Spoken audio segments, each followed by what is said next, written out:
దొంగ బోధకుల పని పడతాం, తప్పుడు బోధల నరికడతాం, సత్యవాక్యాన్ని సరిగా విభజిస్తాం. దొంగ బోధకుల పని పడతాం, తప్పుడు బోధల నరికడతాం, సత్యవాక్యాన్ని సరిగా విభజిస్తాం. శ్రమయైనా కరువైనా లేమైనా క్రీస్తే రక్షకుడని బోధిస్తాం. శ్రమయైనా కరువైనా లేమైనా క్రీస్తే రక్షకుడని బోధిస్తాం. శాస్త్రజ్ఞులనైనా సరిచేస్తాం, సామంతులనైనా శాసిస్తాం, దేవుడు ఉన్నాడని సవాలు చేస్తాం.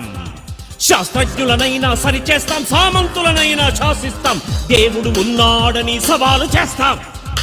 ఇది ప్రారంభ క్రైస్తవ ప్రభంజనం, ఇది మొదటి శతాబ్దపు విప్లవం. ఇది ప్రారంభ క్రైస్తవ ప్రభంజనం, ఇది మొదటి శతాబ్దపు విప్లవం. మనిషిని మనిషి హతమార్చేదే లోక విప్లవం, మనుషుల మనసును మార్చేదే క్రీస్తు విప్లవం. విప్లవం వర్ధిల్లాలి, విప్లవం వర్ధిల్లాలి, క్రైస్తవులంతా పోరాటం చెయ్యాలి. విప్లవం వర్ధిల్లాలి, క్రీస్తు విప్లవం వర్ధిల్లాలి, క్రైస్తవులంతా పోరాటం చెయ్యాలి. ఇది ప్రారంభ క్రైస్తవ ప్రభంజనం, ఇది మొదటి శతాబ్దపు విప్లవం.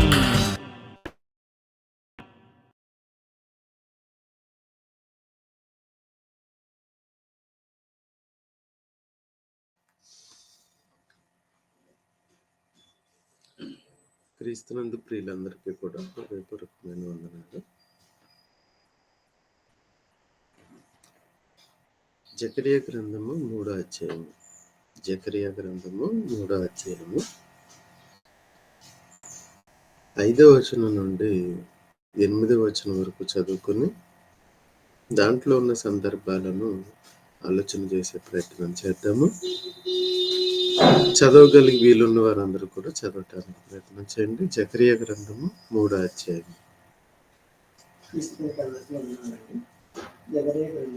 అందరికీ వందనాలండి. జకరియా గ్రంథం 3వ అధ్యాయము 5 నుంచి 8 వరకు చదువుకుందాము. అతని తల మీద తెల్లని పాగా పెట్టించుడని నేను మనవి చేయగా, వారు అతని తల మీద తెల్లని పాగా పెట్టి వస్త్రములతో అతనిని అలంకరించిరి. యెహోవా దూత దగ్గర నిలిచిచుండెను. అప్పుడు యెహోవా దూత యెహోషువకు ఇలాగూ ఆజ్ఞ ఇచ్చెను. సైన్యములకు అధిపతి యెహోవా సెలవిచ్చినదేమనగా, నా మార్గములలో నడుచుచు నేను నీకు అప్పగించిన దానిని భద్రముగా గైకొనని ఎడల నీవు నా మందిరం మీద అధికారివై నా ఆవరణములను కాపాడువాడగుదువు. మరియు ఇక్కడ నిలవబడి వారికి కలిగినట్లు నా సన్నిధిని నిలిచి భాగ్యము నీకు ఇత్తును. 8వ వచనం అండి. ప్రధాన యాజకుడమైన యెహోషువ, నీ ఎదుట కూర్చుని నీ సహకారులు సూచనలుగా ఉన్నారు. నీవును వారును నా మాట ఆలకింపవలెను. ఏదనగా చిగురు అని నా సేవకుని నేను రప్పింపబోచున్నాను. అందరికీ వందనాలండి. జకరియా గ్రంథము 3వ అధ్యాయము 5వ వచనం నుండి 8వ వచనం వరకు చదువుకున్నామండి. 5వ వచనం. అతని తల మీద పాగా పెట్టించుటని నేను మనవి చేయగా, వారు అతని తల మీద పాగా పెట్టి వస్త్రములతో అతన్ని అలంకరించిరి. యెహోవా దూత దగ్గర నిలిచుండెను. అప్పుడు యెహోవా దూత యెహోషువకు ఇలాగు ఆజ్ఞ ఇచ్చెను.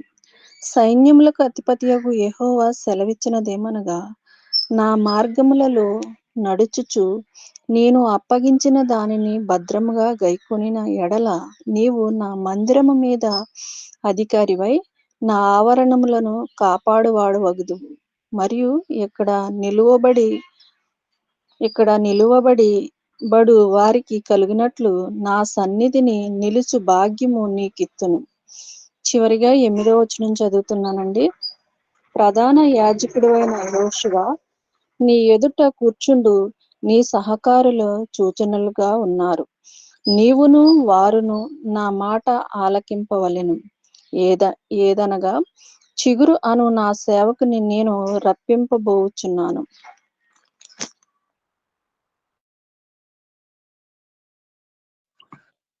అందరికీ వందనాలండి. జకర్యా గ్రంథం 3వ అధ్యాయము 5వ వచనం నుంచి 8 వరకు చదువుకుందాం.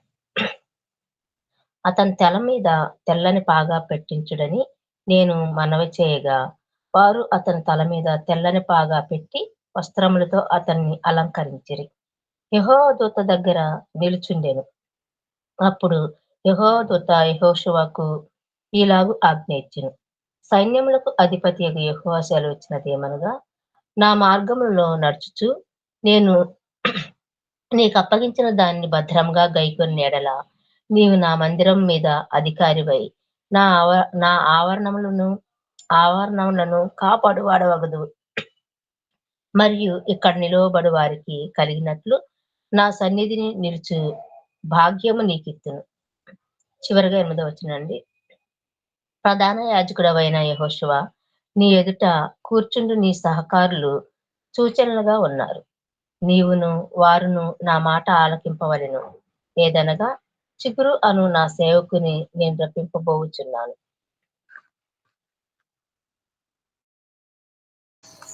మంచిదండి.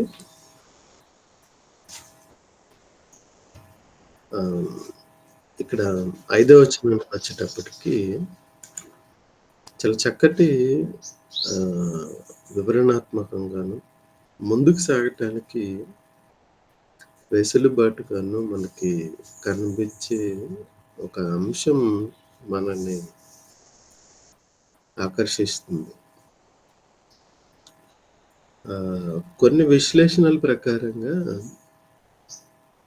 ఇక్కడ చూపించిన ఈ మొదటి అధ్యాయము, 2వ అధ్యాయము, 3వ అధ్యాయము ఒక దర్శనం అనుకుంటే, ఒక్కొక్కటి అనుకుంటే దాంట్లో 4వ అధ్యాయము 1 మొదటి అధ్యాయము ప్యారలల్‌గా కాస్త సిమిలర్‌గా ఉంటాయి. అలాగే మనం ఇంకా చూడబోయే 4 కానివ్వండి, 5, 6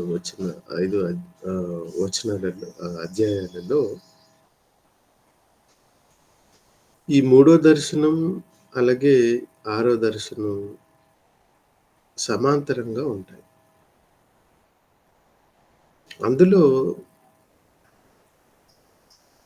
అందులో వచ్చేటప్పుడు మనం మాట్లాడుకుంటాం. దీన్ని కూడా దృష్టిలో పెట్టుకోవాలని ప్రేమపూర్వకంగా కోరుకుంటున్నాను. ఇక ఇక్కడున్న సందర్భాలు, అతని తల మీద తెల్లని పాగా పెట్టించుడని నేను మనవి చేయగా, జనరల్‌గా క్యాప్స్ ఏవైతే ఉంటాయో తల మీద ఉండే పాగాలు, ఇవి వారి యొక్క అధికారాన్ని తెలియజేస్తాయి. అధికారం ఎక్కువగా ఈ క్యాప్స్ ఏవైతే ఉంటాయో వీళ్ళు అలానా దానికి చెందిన వాళ్ళు అని. ఇప్పుడు పోలీస్ డిపార్ట్మెంట్ ఒకసారి చూడగలిగితే వాళ్ళకి రకరకాల క్యాప్స్, అవి వాళ్ళ పొజిషన్ మనకు గుర్తు చేస్తాయి. అలాగే ఇంకా ఈ నేవల్ కానీ, అధికారులు, ఆర్మీ వాళ్ళు కానీ, వాళ్ళు ధరించే వస్త్రధారణలో ఈ క్యాప్స్ కూడా కీ రోల్ ప్లే చేస్తాయి, అధికారాన్ని సూచిస్తాయి. తెల్లని పాగా ఇక్కడ ఉన్నదాన్ని బట్టి అక్కడ ఉన్నదాన్ని బట్టి ఇక్కడ అర్థం చేసుకోవటం కాదు. ఇక్కడ ఇచ్చాడు కాబట్టి జనులు క్యాప్లు పెట్టుకోవటం మొదలు పెట్టారని అర్థం. ఇది ముందు జరిగింది, అది కాదు. అది గుర్తుంచుకోవాలి ప్రియులు. అతని తల మీద తెల్లని పాగా పెట్టించుటని నేను మనవి చేయగా, వారు అతని తల మీద తెల్లని పాగా పెట్టి వస్త్రముతో అతను అలంకరించి యెహోవా దూత దగ్గర నిలుచుండెను. ఇక్కడ మనం చూడగలిగితే ప్రియులారా, వస్త్రాలు కూడా వైటల్ రోల్ ప్లే చేస్తున్నాయి.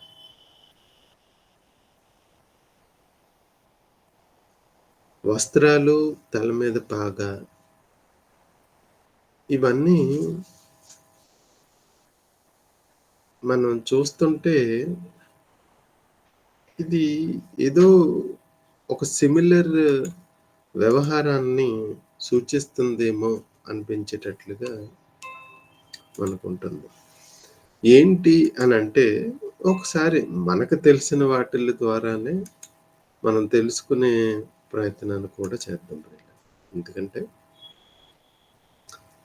ఇలా విశ్లేషించుకోవటం అనేది చాలా అవసరం. దేవుడు ఒక సందర్భంలోనే ఈ వస్త్రాలు వీటికి సంబంధించిన వ్యవహారాన్ని తీసుకురాడు. చాలా సందర్భాల్లో వీటి తాలూకా అంశాలను కూడా మనకు తెలియజేస్తూ ఉంటాడు. కనుక ఈ ప్రక్రియ ఏదైతే ఉందో, ఈ ప్రక్రియలో భాగంగా దీన్ని మనం ఎలా ఆలోచన చెయ్యాలి అనే విషయాలకు మనం చూడగలిగితే, మనందరికీ ఒక ఉపమానం బాగా తెలుసు.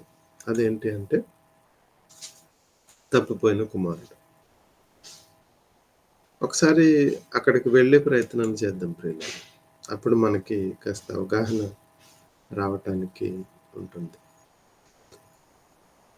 తప్పిపోయిన కుమారుడు ఉన్నాడు. అతడు తిరిగి వచ్చిన సందర్భాలలో తండ్రి ఏం చేశాడు అనేది ఒకసారి చూద్దాం. అయితే తండ్రి తన దాసులను చూచి, ప్రశస్త వస్త్రములు త్వరగా తెచ్చి వీనికి కట్టి, వీని చేతికి ఉంగరం కూడా పెట్టండి, పాదాలకు చెప్పులు కూడా తొడిగించండి. లూకాసు వార్త 15వ అధ్యాయం. లూకాసు వార్త 15వ అధ్యాయము ఎక్కడుంటుంది ఇది? 22వ వచనం. లూకాసు వార్త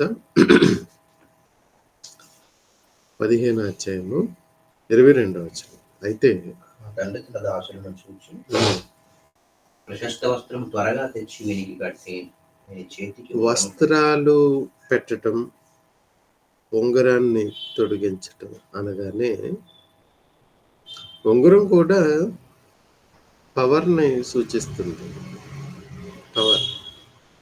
వస్త్రాలు, ఈ వస్త్రాలను బట్టే కదా అతడు ఎలాంటి వాడు. ఇప్పుడు మనం చూడండి, వాళ్ళు వేసుకున్న యూనిఫామ్ని బట్టి అతడు ఎలాంటి వాడు, దేనికి సంబంధించిన వాడు అని ఈజీగా ఐడెంటిఫై చేయగలుగుతాం. కనుక ప్రియులారా, వస్త్రాలు అనగానే అతని యొక్క పరిశుద్ధతను, అతని యొక్క మార్పును, అతని యొక్క గుర్తింపును మనకి ఇక్కడ సూచిస్తున్నట్లుగా తెలుస్తుంది. మలిన వస్త్రాలు ఉంటే తీసేయండి, మలిన వస్త్రాలు ఉంటే తీసేయాలి. ఈ మలిన వస్త్రాల నుంచి ప్రశస్తమైన వస్త్రాలు అతనికి తొడిగించాలి. ఈ ప్రశస్తమైన వస్త్రాలు ఎక్కడి నుంచి దొరుకుతాయి, ఎలా దొరుకుతాయి? మరి మీకు కొన్ని ఈ చాలా మటుకు వీటికి సొల్యూషన్ ప్రకటన గ్రంథం చాలా చక్కటి వివరణ మనకి ఇవ్వగలుగుతుంది. చాలా సందర్భాల్లో మనం చదివి ఉంటాం, బట్ కాకపోతే ఇది ఏంటి అనే దాన్ని మనం గుర్తుపట్టలేం. ఇది ఎలా అనే సందర్భాన్ని కూడా గుర్తించలేనట్లుగానే ఉండిపోతాం. ఇక్కడ ఈ ప్రకటన గ్రంథంలో మనకి ఆయన ఒక చక్కటి వివరణాత్మకమైన, అంటే ఈ ప్రస్తావనలోకి ఇలా మనం ముందుకు రాగలుగుతూ ఉంటే దేవుడు ఆయన తాను సూచించిన విధానం ఏంటి అనేది చాలా స్పష్టంగా తెలియటానికి ఒక్కొక్క దాని తర్వాత ఒకటి మనం పరిశీలన చేయగలగాలి ప్రియులారా. అలా చేయగలగటానికి ఇక్కడ చక్కటి అవకాశం మనకొచ్చింది. దాన్ని ఒకసారి చూసే ప్రయత్నాన్ని చేద్దాం. ప్రకటన గ్రంథము తీసారమ్మా? 3వ అధ్యాయము.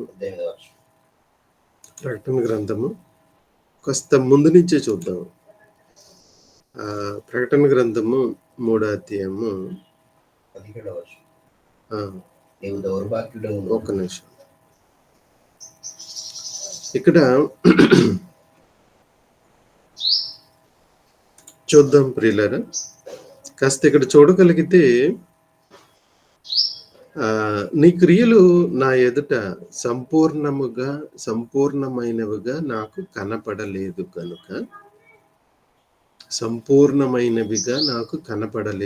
కనుక రెండో వచనం,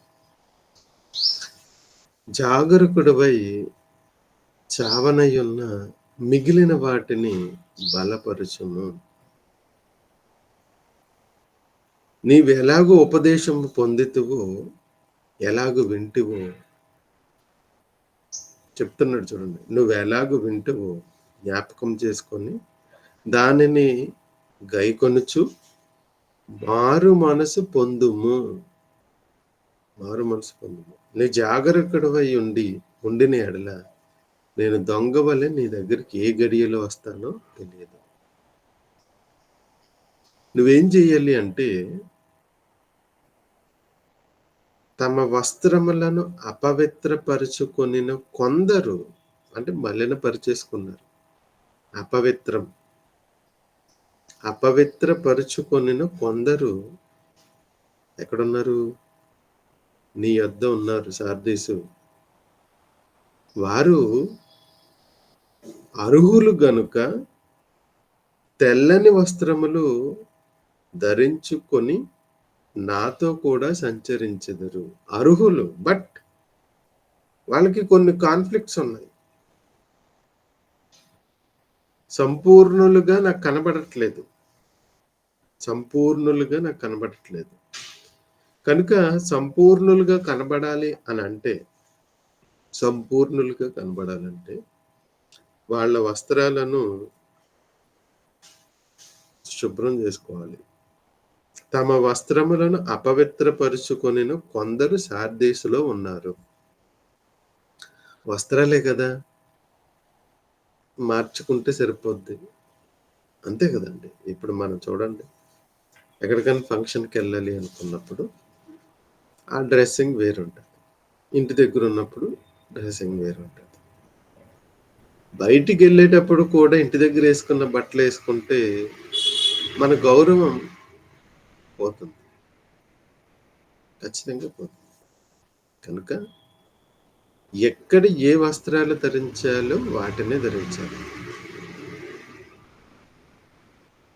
ఇక్కడ నీ దగ్గర ఈ ప్రాబ్లం ఉంది. తమ వస్త్రములను అపవిత్రపరుచుకొనిన కొందరు నీ దగ్గర ఉన్నారు. వారు అర్హులు గనుక తెల్లని వస్త్రములు ధరించుకొని నాతో కూడా సంచరించెదరు అని చెప్పుకుంటూ వచ్చి, మరి ఈ వస్త్రాలు ఎలా అయితే జయించువానికి తెల్లని వస్త్రములను ఇస్తానని చెప్పి అలా కిందకి వెళ్ళిన తర్వాత మరొక పట్టణం గురించి కొన్ని సందర్భాల్లో చెప్తూ,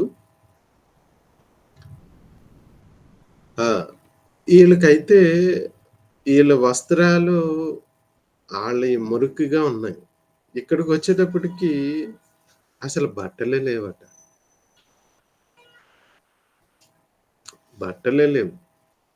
చూడండి, నీవు దిగంబరుడవు. బట్టలు లేకపోతే అసలు మనం రాణిస్తామా? ఆలోచన చేయండి. అంటే కొన్ని సంఘాల పరిస్థితి మలిన వస్త్రాలు ధరించిన వారుగా ఉన్నారు అంటే, ఇంకొందరు అసలు బట్టలు లేని వాళ్ళుగానే ఉన్నారు. నువ్వు దౌర్భాగ్యుడవు, దిగంబరుడవు, దిక్కుమాలిన వాడు. దిగంబరుడు అంటే దాని అర్థం ఏంటి? బట్టలు లేవు. సంఘాలలో ఇలాంటి వాళ్ళు ఉన్నారనమాట. సంఘాలలో ఇలాంటి వాళ్ళు ఉన్నారు.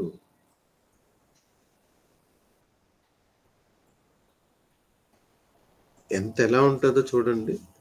అంటే దేవుని దృష్టిలో సంఘానికి వచ్చేవాళ్ళు కొంతమంది బట్టలేసుకుని వస్తున్నారండి. కొంతమంది బట్టలేసుకుని రావట్లేదు. చెప్పటానికి కూడా, వినటానికి కూడా మనకి ఎలా ఉంటది అంటే సిగ్గుగా ఉంటది. ఎంత బాధాకరం. ఏమండి బట్టలు లేకుండా వస్తున్నారు. ఇంతకు పూర్వం రోజుల్లో బట్టలు లేకుండా ఉండే వాళ్ళకి బట్టలు ఇచ్చేవాళ్ళు. క్రైస్తవ సమాజం వాళ్ళు బట్టలు ఇచ్చేవారు. ఈ మిషనరీస్ లాంటి వాళ్ళు బట్టలు తెచ్చేవాళ్ళు, ఇచ్చేవారు. ఓకే, ఆ తరం అదంతా గడిచిందండి. ఇప్పుడు బట్టలు అందరికీ సమృద్ధిగా, ఇక గవర్నమెంటే ఫ్రీగా బట్టలు, పండగకి బట్టలు వాళ్ళే ఇస్తున్నారు. వెరీ గుడ్, మంచిది. ఇప్పుడు వాళ్ళిచ్చే బట్టలు కాదు, దేవుడిచ్చే బట్టలు చూడండి. ఏమంటున్నాడు? నీవు ధనవృద్ధి చేసుకొనున్నట్లు అగ్నిలో నుండి పొటమ వేయబడిన బంగారము, నీ దిశములు కప్పుకొనుటకు, నీ దిశములు కనపడకుండా ఉండునట్లు ధరించుకొనుటకు తెల్లని వస్త్రములు, నీ దృష్టికి కాటుక. ఏం చేయాలి? కొనుక్కోవాలి. అమ్మా వెంటనే షాప్కి వెళ్ళండి, మంచి బట్టలు ఏమైనా ఉంటే ఈయనకి ఇవ్వండి, లేదా కొనిపిస్తాను, నేను ఇస్తానమ్మా అని అంట. అలాగే నా యొద్ద కొనుక్కొనుండి. ఏమండి దేవుడి దగ్గర అమ్ముతాడా దేవుడు? అమ్ముతాడమ్మా. అందుకనే కొనుక్కోమంటున్నాడు. దేవుడు అమ్ముతాడు, కొనుక్కోవాలి. మరి బట్టలు ఊరకనే రావు కదా. ఎలా కొనుక్కుంటామండి? ఏమన్నా అవకాశం ఉందా? దేవుని దగ్గర బట్టలు కొనుక్కోవటం ఎలా? మన వాళ్ళలో చాలా మందికి మరి తెలుసు అనుకుంటున్నాను. దేవుడు మనకి ఇచ్చిన ఒక చక్కటి అవకాశం ఏంటి అంటే, దుకాణాలు ఉన్నాయి గనుక కొనుక్కోవచ్చు. నువ్వు ధన సమృద్ధి చేసుకొని అంటాడు చూడండి. నువ్వు ధనవృద్ధి చేసుకొనున్నట్లు అగ్నిలో పుటమ వేయబడిన బంగారమును, దిశములు కప్పుకొనుటకు తెల్లని బట్టలను ధరించుకొనుము. బట్టలున్న వాళ్ళు కొందరైతే, బట్టలు లేని వాళ్ళు ఇంకొందరైతే, మలినమైన వస్త్రాలు ఇంకొందరివైతే, దేవునికి కనబడుతున్నాయి, ఇవన్నీ కనబడుతున్నాయి. యెహోషువ యాజకుడిగా అక్కడ వస్తే అతని వస్త్రాలు కూడా మలినమైపోయినట్లుగా మనకి ఇక్కడ కనబడుతున్నాయి. అంటే ఈ వస్త్రాల ప్రస్తావన కేవలం ఇక్కడ ఒక్క దగ్గరే వచ్చిందండి, ఇంకెక్కడా రాలేదు అనుకోకండి. దేవుడు అది దృష్టిలో పెట్టుకుని దేన్ని మనల్ని అటువైపు ఫోకస్ చేయడానికి ప్రయత్నం చేస్తున్నాడో తెలుసుకోగలగాలి ప్రియులారా. ఇక్కడ అందిస్తున్న సమాచారం ప్రకారంగా వివిధ రకాల దశల వస్త్రాలను మనం చూడగలిగాం. యెహోషువ గొప్పవాడు, చాలా గొప్పవాడు. దేవుని కొరకు ఎన్నో సాహస క్రియలు చేశాడు. యాజకుడిగా అక్కడికి వచ్చాడు, కానీ బట్టలు బాలేవు. దోత మలినమైన వస్త్రాలను పక్కన పెట్టించింది. ఇక్కడ సంఘాలు చూసాం. మొదటి సంఘం అక్కడ సార్దేసు సంఘాన్ని చూస్తే, సార్దేసులో ఉన్న సంఘం వాళ్ళు కూడా తమ వస్త్రాలను అపవిత్రపరుచుకున్నారు. పవిత్రపరుచుకోవటానికి ఒక అవకాశం ఇచ్చాడు. నువ్వు జాగరూకుడివై నీ దగ్గర ఉన్న వస్త్రాలను ఇలా చేసుకోవాలి అని చెప్పాడు. ఇక ఈ సంఘానికి వచ్చేటప్పటికి అసలు ఈ సంఘం వాళ్ళు ఎవరో చూడండి, లవదోకియా. చూడండి పైన ఉంటుంది, ఇదిగో లవదోకియాలో ఉన్న సంఘానికి దూత ద్వారా చెప్పబడుతున్న సందర్భం. ఏటయ్యా అని అడిగితే, బాబు మీ దగ్గర బట్టలు లేని వాళ్ళు కనిపిస్తున్నారు. ఇక బట్టలు మురుకుండి సరేలే, ఇది కొంతవరకు పర్వాలేదు. ఏమంటే బట్టలు లేకుండా మీ ఫంక్షన్కి ఎవరన్నా వచ్చేసారు అనుకోండి, మీకు ఎలా ఉంటుంది ఒకసారి ఆలోచన చేయండి. తలెత్తుకోలేము. ఏంటి ఇలాంటి వాళ్ళందరూ ఇక్కడేంటి, ఇలాంటి వాళ్ళందరూ ఇక్కడేంటి, చాలా ఇబ్బంది పడిపోతాం. అక్కడ తిట్టేటప్పుడు కూడా ఏమని తిడుతున్నాడో చూస్తే మీకు అర్థమవుతుంది. 17వ వచనంలో, నువ్వు దిగంబరుడు అంటాడు. దిగంబరుడు, నీకు అది తెలియట్లేదు. నువ్వు బట్టలు వేసుకుని వచ్చావన్న సంగతి నీకు తెలియట్లేదు. వేసుకుని వచ్చావా, వేసుకుని రాలేదా నీకు తెలియట్లేదు. బట్టలు లేను నీకు. ఇంకొక సందర్భం, అంటే ఇలా చెప్పుకుంటూ వెళితే మీకు పుష్కలంగా ఉంటాయి. విషయావగాహన చాలా స్పష్టంగా, క్లారిటీగా వచ్చేస్తుంది. కనుక ప్రియులారా, మరి ఇలాంటి సందర్భాలలో వస్త్రాలను మనం శుభ్రపరచుకోవాలి. వస్త్రాలు లేకపోతే కొనుక్కోవాలి. నా యొద్ద కొనుక్కొనుడి అంటాడు. నేను అమ్ముతాను, మీకు బట్టలు అమ్ముతాను, మీరు కొనుక్కోండి.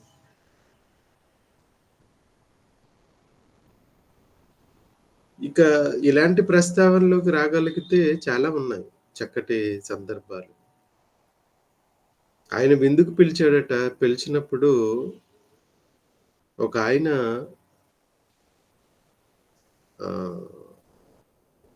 విందులోనికి వచ్చేటప్పటికి అక్కడికి వచ్చేసి, ఇప్పుడు మీరు ఇక్కడ ఒక చక్కటి అవకాశం చూడండి. ఇక్కడ మనకేముందంటే, అక్కడ యజమానుడు పిలుస్తాడు. బయటకు వెళ్ళి ఎవరైతే ఈ విందుకు రావాలని పిలిచానో వాళ్ళందరినీ ఇక రాలేదు గనుక ఒక్కొక్కరు ఒక్కొక్క సాకులు చెప్పారు. ఇక నువ్వు రాజమార్గంలోకి వెళ్ళు, అంగహీనుల్ని, కుంటి వాళ్ళని ఎవరిని పిలిచేసే అంటాడు. సరే అని పిలిచేసిన తర్వాత ఓకే అని లోపలికి వచ్చిన తర్వాత భోజనశాలకు వచ్చి భోజనం చేసేటప్పుడు ఒక ఆయన దగ్గర, ఇదేంటి పెళ్లి వస్త్రాలు లేకుండా వచ్చాడు ఈయన, వెంటనే వెళ్ళి పెళ్లి వస్త్రాలు కట్టించుకుని రమ్మనిలే,